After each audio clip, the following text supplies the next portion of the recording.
we shall now ask our first question, and the first question asker is Perry Horton. Could you discuss with Dutch about the Dirty White Boy? His early career, he tagged with Len Denton, both as Dirty White Boys, and a masked team called the Grapplers. Then they split up and Tony Anthony just became Dirty White Boy. He did use his then wife Kim as his valet, known as Dirty White Girl, off and on. So, memories of Dirty White Boy. Well, I met them in Memphis, the Dirty White Boys. It was Len Denton and Tony Anthony. Good team, very good team. Len Denton had been used to working under the hood. Tony hadn't. So, but when I met them, they were a good team. They didn't stay around long. But then I think Len, I think he went back to Oregon or wherever he was based out of. He went back. And Dirty White Boy stayed around. Then I ran into him again. He went to WWF, and I forgot what they called him there. T.L. Hopper. Oh, my God. That was a horrible gimmick. And, you talk about people that are racist. Well, back in those days, they weren't so much racist as they were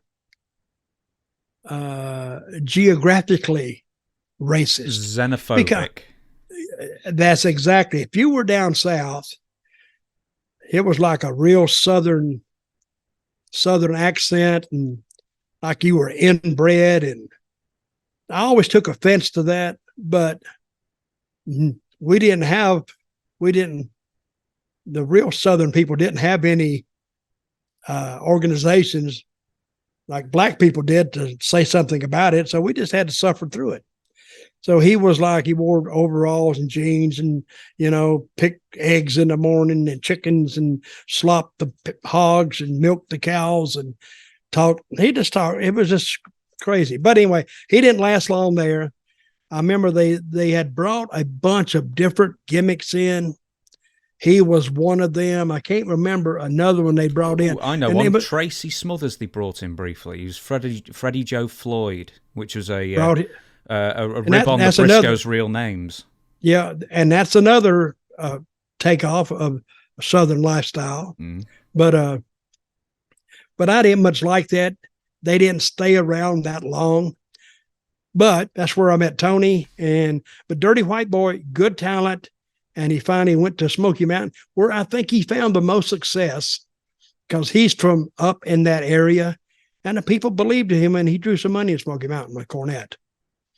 Where does the plumber character rank in the all-time worst gimmicks ever given in a major promotion? Yeah, it's edging its way toward not the bottom, but it's in the lower third of those, of lower 25%.